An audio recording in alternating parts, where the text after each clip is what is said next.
kembali lagi di episode kesekian kalinya. Pasca kita jeda karena kita harus punya kegiatan. Harus tersiksa. Iya betul. Karena sekarang kita mencoba kembali ke tengah lapangan permainan setelah kita kemarin cukup lama di bench. Dan kita akan membahas sedikit mengenai Piala Eropa 2024. Betul. Euro 2024 akan segera bergulir, Mas Dono. 2 minggu lagi sebelum Idul Adha itu sudah terjadi pertarungan negara-negara Eropa untuk merebutkan piala paling legendaris di tanah Eropa. Ya, Arfan. Kita kan lagi-lagi akan bahas sedikit mengenai Piala Eropa yang dimana di tahun ini tuan rumahnya adalah Jerman. Yang Jerman akan memilih 10 kota yang dijadikan sebagai tuan rumah. Di stadion tersebut juga akan terbagi 6 grup terbagi ke 10 kota dan stadion yang akan di Jerman. Dan kemudian di grup A sendiri Jerman tetap mungkin sebagai unggulan dengan ada Jerman, Hungaria, Skotlandia dan juga Swiss. Dan di sini ada juga beberapa pemain-pemain yang Arsenal. Jerman ada Havertz, kemudian di Skotlandia ada Kieran Tierney, di Swiss ada mantan Granit Xhaka. Oke, kaptennya Swiss kalau nggak salah ya. Betul. Jadi saya sendiri Mas Wana, saya sendiri cenderung menjagokan Jerman untuk juara Piala Eropa kali ini, edisi kali ini. Selain memang ada tuahnya Toni Kroos gitu. Iya. Bagaimanapun Toni Kroos ini lagi baik-baiknya, lagi wangi-wanginya. Pensiun dari Real Madrid, juara Champions minggu kemarin gitu, hari Minggu kemarin bersama Real Madrid gitu. Saya rasa tidak ada alasan dia kembali ke timnas Jerman kalau tidak untuk membimbing adik-adiknya gitulah, seperti itu. Betul. Julian Nagelsmann pasti tahu dan kenapa Kroos dipanggil kembali untuk ngisi posnya, mungkin karena memang di sisi itu belum ada pengganti gitu. Bagaimana dia di Real Madrid masih firm gitu loh, 90 menit lebih gitu, sekelas Toni Kroos yang umurnya sudah mendekat masa pensiun, yang sudah mau pensiun gitu, dia tetap bisa menjaga performanya gitu loh. Nah itu Mas Dono kalau dari saya. Kalau Skotlandia dan lain-lainnya enggak sepupuk bawang lah tak pikir. Hanya ini kayak bawang goreng di bakso pelengkap. Betul, ya hanya pemanis di grup A gitu ya. Ya terlepas nanti kayak Havertz itu mau ditarik oleh Bayern Munchen gitu.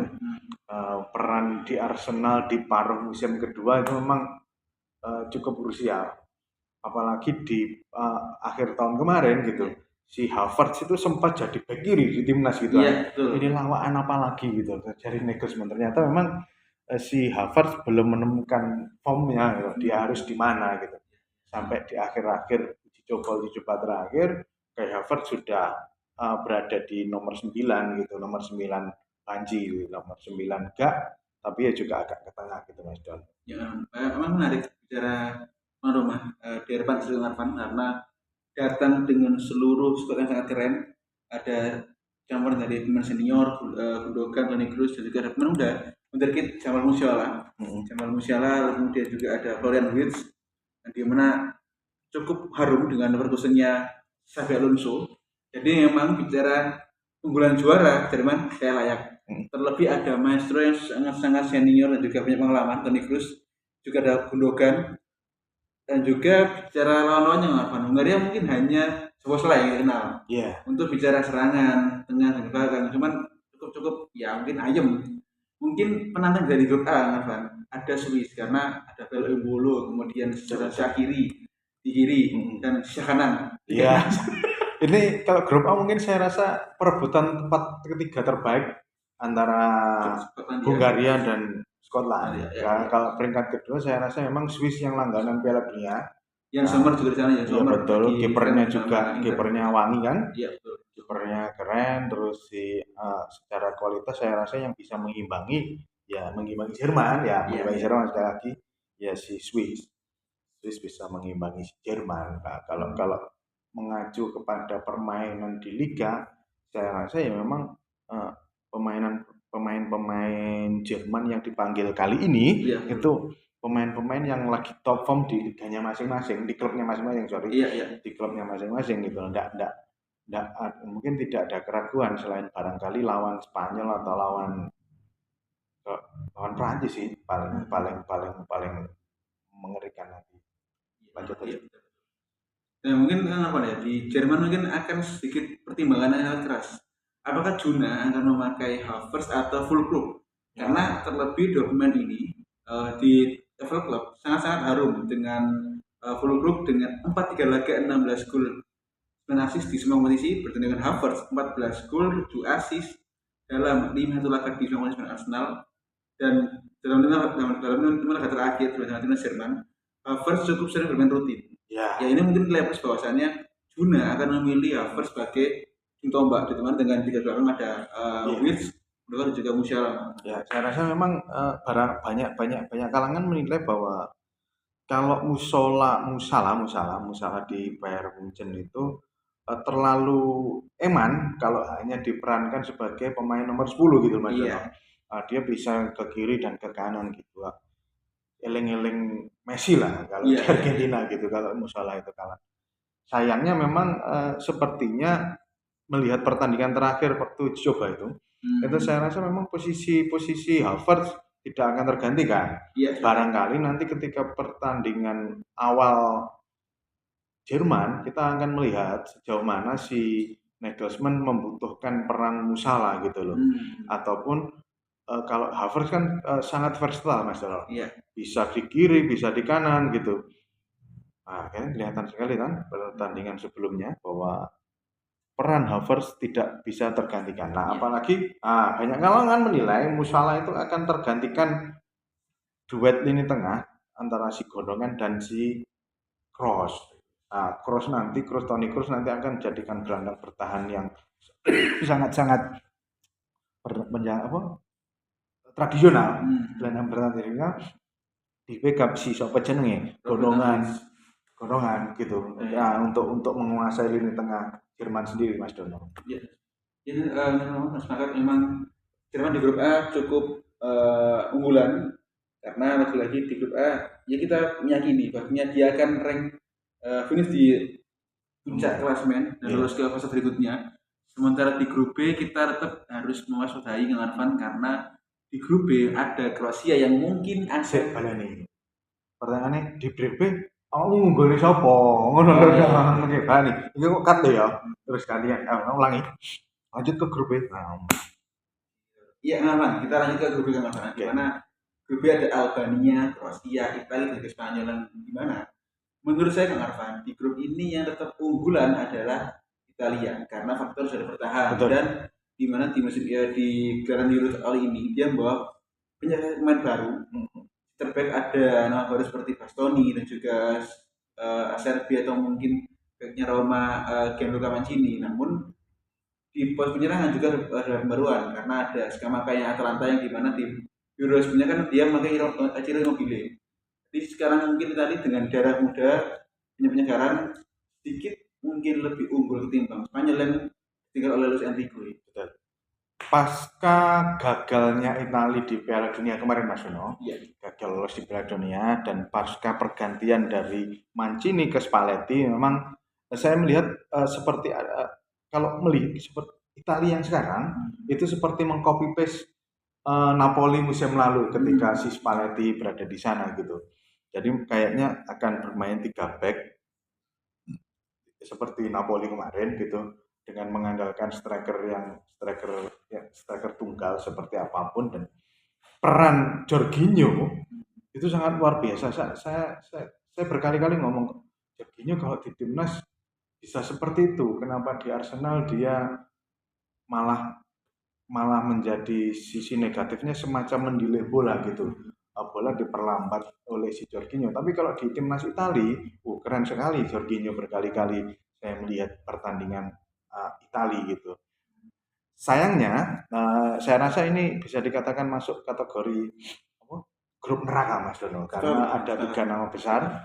Terlepas nanti Albania jadi buron gitu kan, bisa jadi lumbung gol gitu kan. Kita terlepas apapun ya, kita tidak menjagokan apapun. Saya rasa 1-2 milik Italia, Spanyol, Kroasia mengejar 3 terbaik gitu kan. Nah, Albania meskipun bukan dikatakan klub debutan juga, saya rasa juga untuk gelaran Piala Dunia, gelaran Piala Eropa kita sangat sulit menemukan istilah debutan yang sensasional kecuali zaman Denmark juara Piala Eropa itu. Selebihnya dan Yunani. Selebihnya Islandia 2016. Tapi kan gak juara.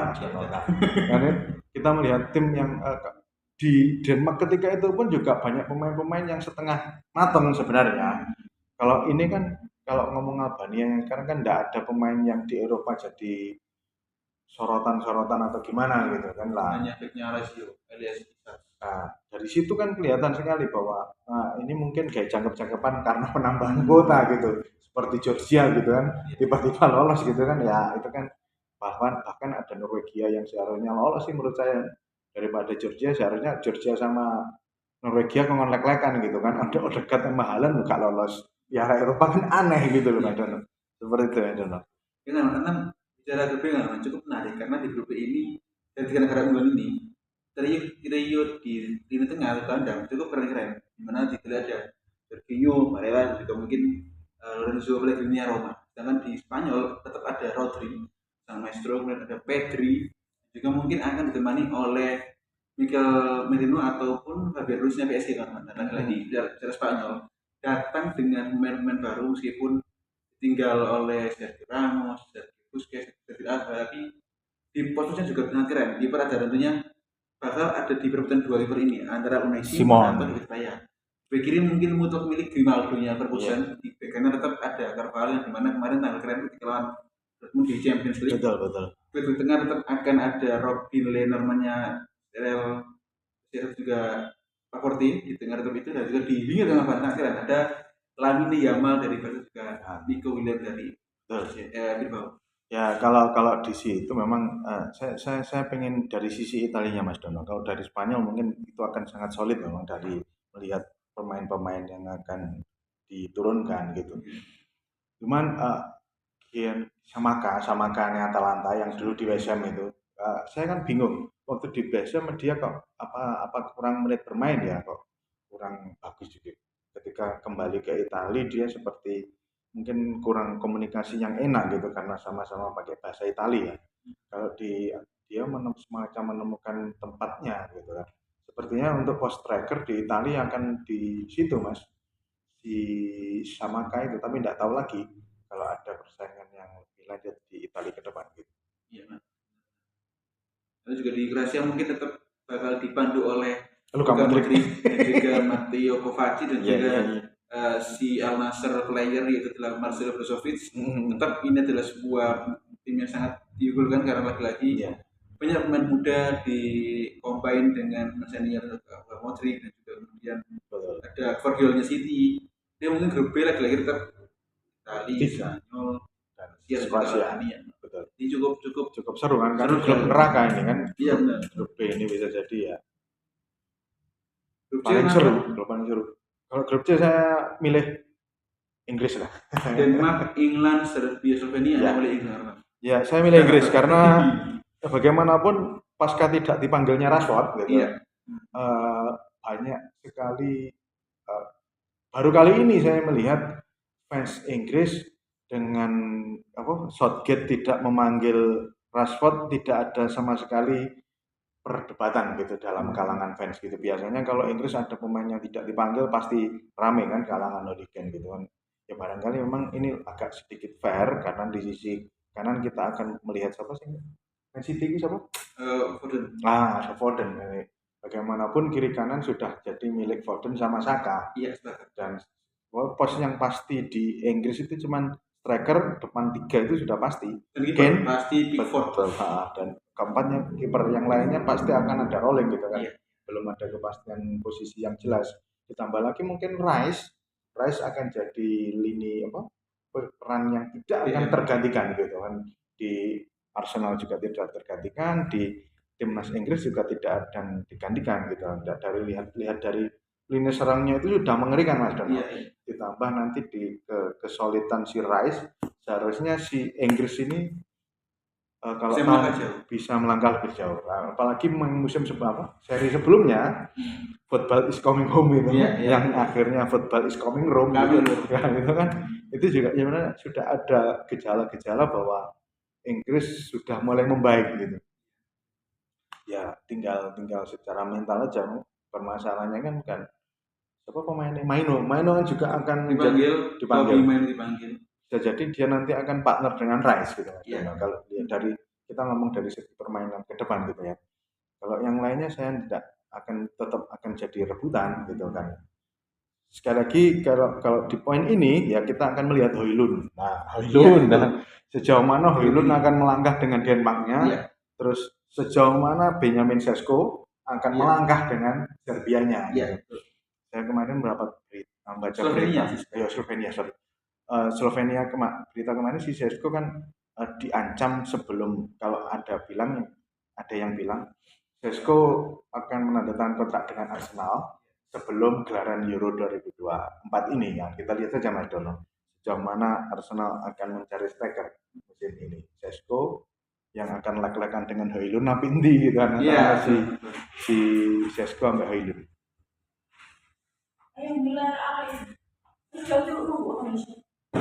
SBC ini. Lanjut. Enggak. Sing keterampilan iki ya. Keterampilan yang lain apa? Kau pengen di? Iya. Hah?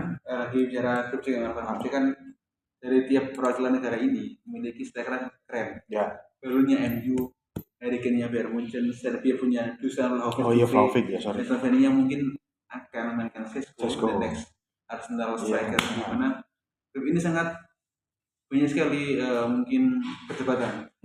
Dari klub ini siapa yang bakal finish sebagai top scorer? Tapi mungkin saya rasa hanya Harry Kane itu dia kan hanya punya pengalaman. Punya pengalaman sebagai striker man.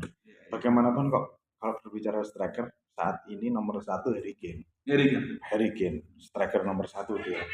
Cuman kan tinggal nanti gimana dia memanfaatkan si siapa Foden karo si Saka, Bellingham, belum lagi Jordan Sancho, belum lagi si siapa Greenwood. Sancho gak dicemanggil ya? Sorry, dikat saja. Greenwood, aduh, kok emang goblok Inggris ya? Iya lanjut. Bagaimana? Saya pengen Vlahovic ke Arsenal sih sebenarnya. Terlepas apapun nanti apa Serbia dengan Vlahovicnya, kalau hanya mengandalkan Vlahovic di lini depan, saya rasa juga akan menjadi pertimbangan lebih lanjut. Sejauh mana? Vlahovic, Hilal, Tadic dari Fenerbahce. Nah, itu nanti ya gini. Sejauh mana gini di grup C ini bagaimana bisa mengimbangi England. Nah, gitu. 3 tim Denmark, Serbia maupun Slovenia ini sejauh mana sih mereka bisa mengimbangi permainan Inggris gitu, yang saat ini banyak kalangan menilai bahwa permainan Inggris cukup atraktif gitu lebih daripada Inggris yang sebelumnya. Seperti itu. Nah, ini tinggal yang kedua tinggal paten-patenan yang antara Denmark, Serbia maupun Slovenia gitu. Siapa yang akan menemani Inggris gitu. Kalau saya 1 2 3 4 1 Inggris, Denmark, Serbia sih daripada Slovenia. Iya betul. Karena bicara kedalaman squad Serbia cukup banyak sekali dan juga masih banyak pemain yang bermain di Eropa yang kita kenal. Sedangkan Slovenia hanya mungkin Jan Oblak di pos kiper, lalu kemudian Sesko dan Van. Nih kalau kuat-kuatan kiper ya Sesko siapa si Oblak paling kuat ya. Tapi kan ini 11 pertandingan pemain Kalau Denmark sih saya rasa tinggal Højlund nanti bisa ngangkat apa timnya atau tidak gitu. Iya, silakan. Dan di grup D Van yang mungkin cukup seru juga karena ada Austrianya Rangnick, Prancis dengan dan dari tetap dengan Deschamps, Belanda dengan Koeman, dengan Belanda tetap hanya Lewandowski. Jadi mungkin ada Kiwior yang menggendong. Dan di Kiwior kan sebenarnya kita bisa melihat 3 pemain Arsenal. Di France ada Saliba, di Belanda harus ada Julian Timber yang karena pemain berpolis hingga akhirnya diambil, sedangkan di Polandia ada Kiwior. Jakob Kiwior kan semoga segera dibeli oleh Milan ya. Untuk menambah nilai transfer buat beli striker gitu. kipernya Chesney Polandia. Saya rasa Polandia itu selalu menjadi kuda hitam gitu Mas. Dan kemarin di Piala Dunia juga faktor Lewandowski-nya sih sepertinya itu kan, terlepas nanti di belakang Kiwior sama Chesney-nya Juventus itu kan keren. Nah, harapan kita ini seru Mas Dono. Prancis, Belanda, Polandia, ke Australia nggak tak hitung sih, karena saya melihat Prancis dengan Mbappe-nya, ditambah nanti si master tersenyum itu Mister Kante. Nah, kalau Kante kan juga dipanggil kembali oleh si Deschamps, bakal seru ini. Saya rasa untuk peringkat 1 saya pilih Prancis. Sedangkan Belanda mungkin akan menemani Prancis gitu. Nah, peringkat terbaik, 3 terbaik biar Polandia dengan Lewandowski-nya. Kalau saya nomor tetap Prancis, 2 Belanda dengan 3 adalah Austria, karena sejauh ini Austria dengan Rafa ini cukup keren mainannya, akan bisa mengalahkan Jerman kemarin kalau nggak salah. Coba. Dan nanti juga ada mungkin pemain yang akan diincar oleh Arsenal itu Yusuf Fofana dari AS Monaco. Jadi cukup keren grup D Ngarvan, dan nggak kalah keren dari grup E. Grup E ada Belgium, Romania, Slovakia, dan Ukraina. Ukraina konsentrasi perang Mas Dono. Ukraina konsentrasi perang. Dia akan jadi pemain bawang. Meskipun kipernya Lunin sama si siapa? Ada Alexei Miranchuk, itu iya sih. Ada Ruslan Malinovsky, striker Girona Artem Dovbyk, Mikola Mudryk, jangan lupa di Ukraina, tetap Lord kita. Pemain terbaik sepanjang masa. Belgia dengan terusannya Mas Dono akan melaju lebih jauh gitu kan, terlepas apapun. Pemain pasca eranya Martinez dengan era keemasan Belgia, itu saya rasa akan terjadi perubahan drastis Belgia yang sekarang daripada Belgia yang sebelumnya gitu. Ke depan mungkin akan ada perubahan yang berbeda antara Belgianya zaman Martinez, generasi emasnya gitu, Lukaku, terus coba jenenge De Bruyne, nah itu kan nanti akan ada sedikit perubahan dengan cara bermain Belgia yang baru gitu Mas. Nah, Pak, dari grup E ini yang rank pertama tetap Belgium mungkin ya, saya memilih Belgia. Rank 2 mungkin bisa Ukraina atau mungkin Slovakia. Rumania saya nggak menjagokan Mas Dono, tidak terlalu menjagokan gitu. Iya benar-benar, karena nggak ada pemain terkenal. Tidak ada pemainnya familiar gitu. Iya. Kalau terkenal mungkin terkenal di kampungnya gitu. Iya betul. Gitu. Ya siapa yang tahu Kambuaya gitu? Kalau orang Indonesia tahu Kambuaya gitu. Gitu. Nah, di grup F ada Ceko, kemudian Georgia-nya, lalu ada Portugal sang juara 2016 dan Turki yang dimana di sini kan juga masih ada pemain yang kita incar, yang bakal dipantau oleh Arsenal, itu di back kiri Turki, Ferdi Kadıoğlu, di mana back kiri ini bisa sebagai winger, sayap, gelandang, CMF, DMF, di mana cukup keren untuk membuat kedalaman squad Mikel semakin bertambah kan. Dan lagi-lagi bicara Portugal, kelihatan sebagai golden era karena tetap ada Ronaldo, Jota, Felix, Bruno, Bernardo Silva, dan kemudian ada Gonzalo Inacio, Antonio Silva. Jadi Ngarvan ada lagi Portugal tetap nggak remeh, karena juga ada pelatih mantan pelatih Belgia. Cuman ya karena dia di Belgia gagal Mas Dono. Saya tidak akan ngomong gagal ya, karena di Belgia juga mereka peringkat 1 dunia itu terlalu luar biasa. Tapi kan tidak pernah meraih 1 trofi pun, itu kan berarti kan ada yang salah dari sistemnya gitu. Cuman karena saya dapat kapan hari pernah membaca di salah satu media itu kalau si Martinez dengan Portugalnya itu membawa sistem.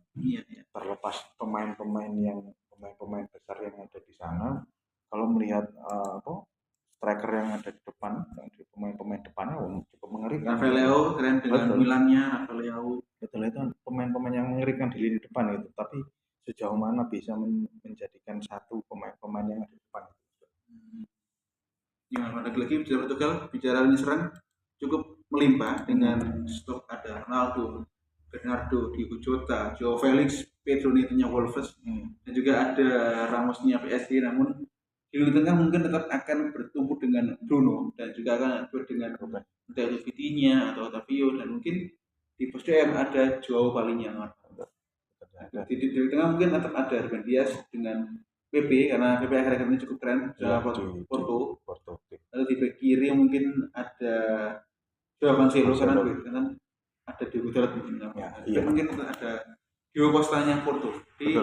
Jadi memang kalau Portugal ini serangnya tidak jadi masalah gitu. Yang jadi masalah mungkin yang termasuk soliditas dan mau dimainkan seperti apa Ronaldo gitu. Pasti juga akan jadi pemain pengganti sih saya rasa kalau Ronaldo super sub yang super gitu. Kalau disuruh main 90 menit di gelaran Piala Eropa ya saya rasa ya sangat sulit gitu untuk mencarikan peran si Ronaldo gitu. Apalagi dia sekarang kan jadi striker utama kalau di Al-Nassr gitu, bukan di kiri kanan. Kalau saya rasa ya kita tunggu aja sejauh mana Portugal bisa maju gitu. Ini mungkin jadi last dance-nya Ronaldo di konteks internasional kan, karena jarak usia cukup tua lagi dan ada lagi mungkin 2026 Piala Dunia dan mungkin sudah di atas kepala 4. Kepala 4. Iya. Kalau mungkin dengan di grup ini tetap akan ada yang sangat mengejutkan karena Turki ada tetap pemain muda dengan Yildiz-nya Juve, dan debutan Georgia. Iya, Georgia kan ya. Itu kan buk bawang gitu. Iya, buk bawang. Kita tidak berharap ada kejutan di sesi kali ini ya.